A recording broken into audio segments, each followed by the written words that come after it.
అందరికీ నమస్కారం. దేశవ్యాప్తంగా తమిళనాడు గవర్నర్ యొక్క వ్యవహార శైలి చాలా విమర్శలకు తావిస్తుంది. ముఖ్యంగా విజయ్ పార్టీ సింగిల్ లార్జెస్ట్ పార్టీకి అత్యధిక మెజార్టీ స్థానాలు గెలుచుకుని ప్రభుత్వాన్ని ఏర్పాటు చేయాలని చూస్తుంటే 2 సార్లు ప్రభుత్వం ఏర్పాటు చేయడానికి ఆహ్వానించినటువంటి గవర్నర్ తనకు మెజార్టీ స్థానాలు అంటే మ్యాజిక్ ఫిగర్ లేదు, 118 స్థానాలు పూర్తిగా లేవని చెప్పి వెనక్కి పంపి అవమానించడం జరిగింది. దీని పట్ల తమిళనాడు అంతటా కూడా ఆందోళన వ్యక్తమవుతున్నాయి. ఈ రోజు ఉదయం 11 గంటలకు లోక్ భవన్ ముట్టడించడానికి కాంగ్రెస్ పార్టీ అయితే పిలుపునిచ్చింది. కాంగ్రెస్ పార్టీ నేతృత్వంలో ప్రజాస్వామ్యవాదులు, ఇతర పార్టీకి చెందిన వారు అందరూ కూడా గవర్నర్ యొక్క వ్యవహార శైలికి వ్యతిరేకంగా ఈ రోజు ఉదయం 11 గంటలకి లోక్ భవన్ ను ముట్టడించనున్నారు. ఇదే సందర్భంగా విజయ్ కూడా ఒక గట్టిగా హెచ్చరికలు పంపారు లోక్ భవన్కి. ఒకవేళ ప్రభుత్వం ఏర్పాటు చేయడానికి అవకాశం ఇవ్వకుండా మోకాలు అడ్డుకుంటే, పూర్తి మెజార్టీ ఉన్న తమను అణిచివేయాలని చూస్తే మాత్రం తనకున్నటువంటి 107 మంది ఎమ్మెల్యేలు కూడా మూకుమ్మడిగా రాజీనామా చేసి మళ్ళీ ఎన్నికలకు వెళతామన్నట్టుగా గట్టి హెచ్చరికలను అయితే పంపించడం జరిగారు. ఈ నేపథ్యంలో గవర్నర్ జాతీయ మీడియాకి ఇచ్చినటువంటి ఇంటర్వ్యూలో, అంటే ఫోన్ ద్వారా ఆయన ఇచ్చినటువంటి ఇంటర్వ్యూలో రిపోర్టర్ అడిగిన ప్రశ్నలకు ఆయన ఇచ్చినటువంటి సమాధానాలు కూడా సంచలనంగా మారాయి. ఆయనకి జాతీయ మీడియాకి ఇచ్చినటువంటి ఇంటర్వ్యూలో విలేకరు అడిగిన ప్రశ్నకు విజయ్ సింగిల్ లార్జెస్ట్ పార్టీగా తమిళనాడులో విజయం సాధించారు, ఆయన దరిదాపుల్లో ఏ పార్టీ కూడా లేదు, ఎందువల్ల మీరు ఆయన ప్రభుత్వం ఏర్పాటు చేయడానికి కానీ ఆయన ప్రమాణ స్వీకారానికి కానీ ఆహ్వానించట్లేదని అడిగిన ప్రశ్నకు సమాధానంగా విజయ్ని నేను ప్రమాణ స్వీకారం చేయకుండా నేనేమీ అడ్డుకోవట్లేదు, అయితే పూర్తి మ్యాజిక్ ఫిగర్ 118 ఎమ్మెల్యేలను కూడా తీసుకొచ్చిన లోక్ భవన్లో కూర్చోబెట్టమని కూడా నేను అడగలేదు. ఆ 118 మంది ఎమ్మెల్యేలతో కూడినటువంటి లిస్టు మాత్రమే అడిగాను నేను. ఆ లిస్టు తీసుకొచ్చినట్లయితే రేపే నేను ప్రమాణ స్వీకారానికి నేను అనుమతిస్తాను, అంతేగాని నేనైతే మాత్రం ప్రమాణ స్వీకారాన్ని అడ్డుకోవట్లేదని చెప్పి గవర్నర్ వ్యాఖ్యానించడం జరిగింది. ఈ సందర్భంగా విలేకరు అడిగినటువంటి మరొక ప్రశ్న, ఒకవేళ 118 మంది మ్యాజిక్ ఫిగర్తో డిఎంకే పార్టీ, అన్నా డిఎంకే పార్టీ కూటమిగా వచ్చి మీ దగ్గర అనుమతిస్తే వారికి అనుమతిస్తారా, మీ దగ్గర అనుమతి కోరితే ప్రభుత్వం ఏర్పాటు చేయడానికి అనుమతి ఇస్తారా అని అడిగితే, ఖచ్చితంగా నేను 118 మందితో వస్తే డిఎంకే, అన్నా డిఎంకే పొత్తు పెట్టుకుని వచ్చినా సరే నేను అనుమతిస్తానన్నట్టుగా ఆయన చేసినటువంటి వ్యాఖ్యలు ఈరోజు పేరు దురామారం లేపుతున్నాయి. అయితే డిఎంకే పార్టీ నేత స్టాలిన్ అయితే మాత్రం స్పష్టంగా చెప్పారు, విజయ్ ప్రజాస్వామ్యబద్ధంగా ఎన్నికైనటువంటి వ్యక్తి, ఆయనకి ప్రభుత్వాన్ని ఏర్పాటు చేయడానికి అవకాశం ఇవ్వాలి, మేము ప్రతిపక్ష హోదాని ప్రజలు ఇచ్చినటువంటి తీర్పును మేము గౌరవిస్తాం, మేము ప్రతిపక్షంలోనే కొనసాగుతాం తప్ప ఏ విధమైనటువంటి పొత్తులు మేము పెట్టుకోమని చెప్పి స్టాలిన్ అయితే సంచలన ప్రకటన అయితే చేశారు. అయితే ఈ నేపథ్యంలో పళనిస్వామి, ఏడీఎంకే పార్టీ అధినేత పళనిస్వామి కూడా రాజకీయాలు ఎప్పుడైనా మారొచ్చు అన్నట్టుగా ఆయన పార్టీకి సంబంధించినటువంటి కూటమి ఎమ్మెల్యేలందరినీ కూడా పుదుచ్చేరిలో ఒక రిసార్ట్స్లో పెట్టి ఆయన క్యాంపెయినింగ్ నిర్వహిస్తున్నారు. ఇక్కడ విజయ్ కూడా టీవీకే పార్టీ తరఫున గెలిచినటువంటి 107 మంది ఎమ్మెల్యేలను కూడా మహాబలిపురంలోనే ఉన్నటువంటి ఒక రిసార్ట్స్లో ఉంచారు. అంటే బయట నుంచి ఇతర పార్టీలు ప్రలోభపెట్టి ఎమ్మెల్యేలను ప్రలోభపరచకుండా ఉండే విధంగానే వారందరినీ కూడా అక్కడ రక్షణ వలయంలో ఉంచినట్టుగా తెలిసింది. అయితే ఈ సందర్భంగా విజయ్ కూడా గవర్నర్ కోరినట్టు 118 మంది మ్యాజిక్ ఫిగర్ వచ్చేటువంటి ఎమ్మెల్యేలను కూడగొట్టే పనిలో ఉన్నారు.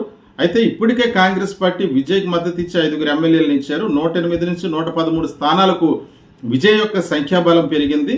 అయితే విలేకరులు అడిగిన ప్రశ్న ప్రకారం ఒకవేళ డిఎంకే పార్టీ, అన్నా డిఎంకే పార్టీ పొత్తు పెట్టుకుని ప్రభుత్వాన్ని ఏర్పాటు చేయాలనుకున్న 2 పార్టీల కూటమిలకి కలిపి, అంటే అన్ని పార్టీలకి కలిపి కేవలం 106 స్థానాల్లో మాత్రమే విజయం సాధించారు. ఆ రకంగా చూసినా సరే విజయ్ ముందంజలోనే ఉన్నారు. కాబట్టి విజయ్కి అన్ని రకాలుగా ప్రమాణ స్వీకారం చేయడానికి అర్హత ఉంది. కానీ ఇక్కడ గవర్నర్ వ్యవహరిస్తున్నటువంటి వ్యవహార శైలి, ఆర్టికల్ 164ని తూర్పు పొడుస్తూ రాజ్యాంగ విరుద్ధంగా ప్రవర్తిస్తున్నారు గవర్నర్ అనేటువంటి విమర్శలు గట్టిగా వినిపిస్తున్నాయి. ఎందుకంటే ఈ గవర్నర్ గారు పూర్తిగా బీజేపీ పార్టీకి చెందినటువంటి వ్యక్తి. గతంలో గోవా అసెంబ్లీ స్పీకర్గా ఈయన పనిచేశారు. తర్వాత హిమాచల్ ప్రదేశ్ గవర్నర్గా ఉంటూ తమిళనాడు ఎన్నికల నేపథ్యంలోనే ఇప్పుడు మార్చి నెలలో ఇక్కడికి బదలాయింపు వచ్చారు. ఈయన పూర్తిగా బీజేపీకి అనుకూలంగా వ్యవహరిస్తున్నారు. బీజేపీ పార్టీకి చెందిన వ్యక్తి విజయ్ బీజేపీ పార్టీతో పొత్తు పెట్టుకున్నట్లయితే ఈ పార్టీకే ప్రమాణ స్వీకారం చేసి ఉండేవారు, ప్రభుత్వాన్ని ఏర్పరిచి ఉండేవారు. కానీ అలా కాకుండా రాహుల్ గాంధీతో సంప్రదించి కాంగ్రెస్ పార్టీతో పొత్తు పెట్టుకోవటం వల్ల ఈరోజు ఈ రకమైనటువంటి అడ్డంకులు సృష్టిస్తున్నారు అని చెప్పేసి తెలుస్తుంది. అయితే ఇక్కడ రాహుల్ గాంధీ విజయ్కి మద్దతు ఇచ్చే టైంలో కూడా ఆయన చేసినటువంటి వ్యాఖ్యలు కానీ షరతులు కానీ, అంటే మతతత్వ పార్టీలతో పొత్తు పెట్టుకోకుండా ఉంటేనే మద్దతు ఇస్తామని చెప్పి ఆయన చేసినటువంటి వ్యాఖ్యలు, దానికి విజయ్ అంగీకరించడం, ఈ వ్యాఖ్యలు తమను ఉద్దేశించే చేశాడని చెప్పేసి బీజేపీ అగ్రనాయకత్వం దాన్ని సీరియస్గా తీసుకుంది. అందువల్లే విజయ్ ప్రమాణ స్వీకారానికి మోకాలు అడ్డుతుంది అన్నటువంటి విమర్శలు కూడా వినిపిస్తున్నాయి. అయితే విజయ్ మాత్రం ఇక్కడ మిగతా వామపక్ష నేతలతో కూడా ఆయన ఈరోజు చర్చలు జరుగుతున్నట్టుగా తెలుస్తుంది. ఎందుకంటే ఇక్కడ వామపక్ష నేతలు డిఎంకే పార్టీ కూటమితో కలిసి పోటీ చేశారు. అయితే వాళ్ళు మౌనం వహించడం అన్నది దేశవ్యాప్తంగా సిపిఎం పార్టీకి కమ్యూనిస్ట్ పార్టీకి మాయన మచ్చగా విమర్శలు వస్తున్నాయి. ఇక్కడ డిఎంకే పార్టీ కూటమితో కలిసి పోటీ చేసినటువంటి మరో 2 చిన్న పార్టీలు, విసికే పార్టీకి సంబంధించి 2 ఎమ్మెల్యేలు వాళ్ళు కూడా టీవీకే పార్టీకి మద్దతు ఇవ్వడానికి సిద్ధంగా ఉన్నారన్నట్టుగా తెలిసింది. అలాగే మరో ముస్లిం లీగ్ పార్టీ అనేటువంటి ఐఈఎంఎల్ అనేటువంటి పార్టీకి సంబంధించి 2 ఎమ్మెల్యేలు గెలిచారు. వాళ్ళు కూడా టీవీకే పార్టీకి మద్దతుగా నిలవడానికి సిద్ధంగా ఉన్నారని తెలిసింది. అంటే దీంతో ఈ 4 ఎమ్మెల్యేలు కలుపుకుంటే 113 నుంచి 117కు చేరుతుంది. అయితే ఇక్కడ వామపక్ష పార్టీలకు కూడా డిఎంకే పార్టీ అధినేత స్టాలిన్ డిఎంకే కూటమి పార్టీ సమావేశం నిర్వహించి ఈ పార్టీలన్నింటిపైన కూడా మీపై ఏ రకమైనటువంటి ఒత్తిడి నేను తీసుకురాను, మీకు స్వేచ్ఛ ఉంది, మీరు నచ్చిన పార్టీకి అంటే ఒకవేళ మీరు టీవీకే పార్టీకి మద్దతు ఇవ్వాలనుకుంటే మీరు స్వేచ్ఛగా మద్దతు ఇవ్వచ్చు, దీంట్లో నాకేం అభ్యంతరం లేదన్నట్టుగా స్టాలిన్ కూడా చెప్పినట్లు తెలిసింది. అయితే ఇప్పుడు వామపక్ష పార్టీలుగా చెందినటువంటి పోటీ చేసి గెలిచినటువంటి ఎమ్మెల్యేలు సిపిఐ పార్టీ తరఫున 2 ఎమ్మెల్యేలు గెలిచారు. అలాగే సిపిఐఎం అంటే మార్కిస్ట్ పార్టీ తరఫున 2 ఎమ్మెల్యేలు గెలిచారు. ఈ 4 కూడా ఈరోజు టీవీకే పార్టీకి మద్దతుగా నిలుస్తారనే వార్తలు వస్తున్నాయి. అయితే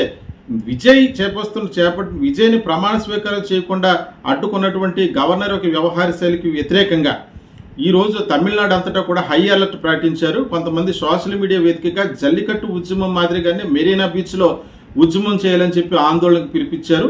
అయితే కాంగ్రెస్ పార్టీ నేతృత్వంలో ప్రజాస్వామ్యవాదులు మిగిలిన పార్టీలందరూ కూడా ఈరోజు లోక్ భవన్ అయితే ముట్టడించబోతున్నారు.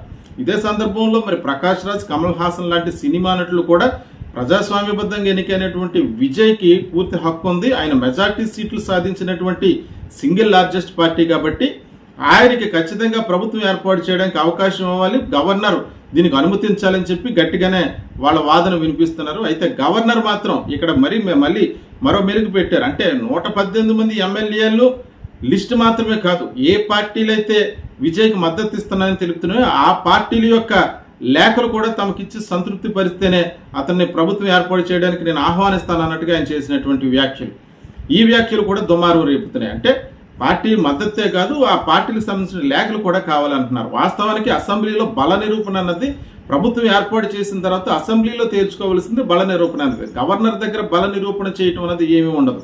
ఎవరైతే మెజార్టీ స్థానాలు సాధించారో ఆ స్థానాలు సాధించినటువంటి పార్టీని ప్రభుత్వం ఏర్పాటు చేయడానికి ఆహ్వానించాలి, వారితో ప్రమాణ స్వీకారం చేయించాలి. ఇది మాత్రమే గవర్నర్ యొక్క పని. కానీ దీనికి విరుద్ధంగా గవర్నర్ చేస్తున్నటువంటి వ్యాఖ్యలు, ఒకవేళ మెజార్టీ స్థానాలు మ్యాజిక్ ఫిగర్కి సంబంధించినటువంటి స్థానాలు ఎమ్మెల్యేలు అధికారం చేపట్టకపోతే రేపు పొద్దుట అసెంబ్లీలో బదలాయింపుల రూపంలో అంటే అమ్మకాలు కొనుగోలు రూపంలో మరి ఎమ్మెల్యేలు కొనటం అమ్మటం వంటి అనైతికమైనటువంటి చర్యలకు పాల్పడతారు. అందుకనే నేను పూర్తి స్థాయి మ్యాజిక్ ఫిగర్ కావాలని అడుగుతున్నాను తప్ప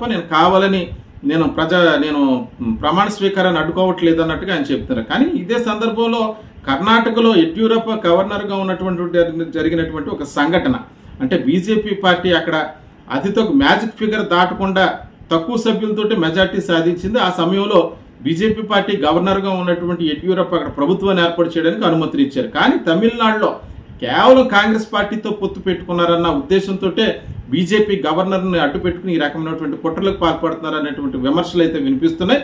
చూద్దాం, విజయ్ ఈ రోజు 118 మంది ఎమ్మెల్యేలని కూడగట్టి ప్రమాణ స్వీకారానికి సిద్ధమవుతారా, గవర్నర్ ఏ విధంగా ప్రతిస్పందిస్తారు, ఆయన మరి విజయ్కి ప్రమాణ స్వీకారం చేయడానికి ఆహ్వానిస్తారు, లేకపోతే దీన్ని మరింత జాప్యం చేసే విధంగా ఆయన ఏమైనా ప్రవర్తిస్తారన్నది వేచి చూడాల్సి ఉంది. ఈ రోజు ఉదయం 11 గంటలకైతే మాత్రం కాంగ్రెస్ పార్టీ ఆధ్వర్యంలో ఉన్నటువంటి చిన్న పార్టీలు ప్రజాస్వామ్యవాదులు లోక్ భవన్ అయితే ముట్టడించనున్నారు.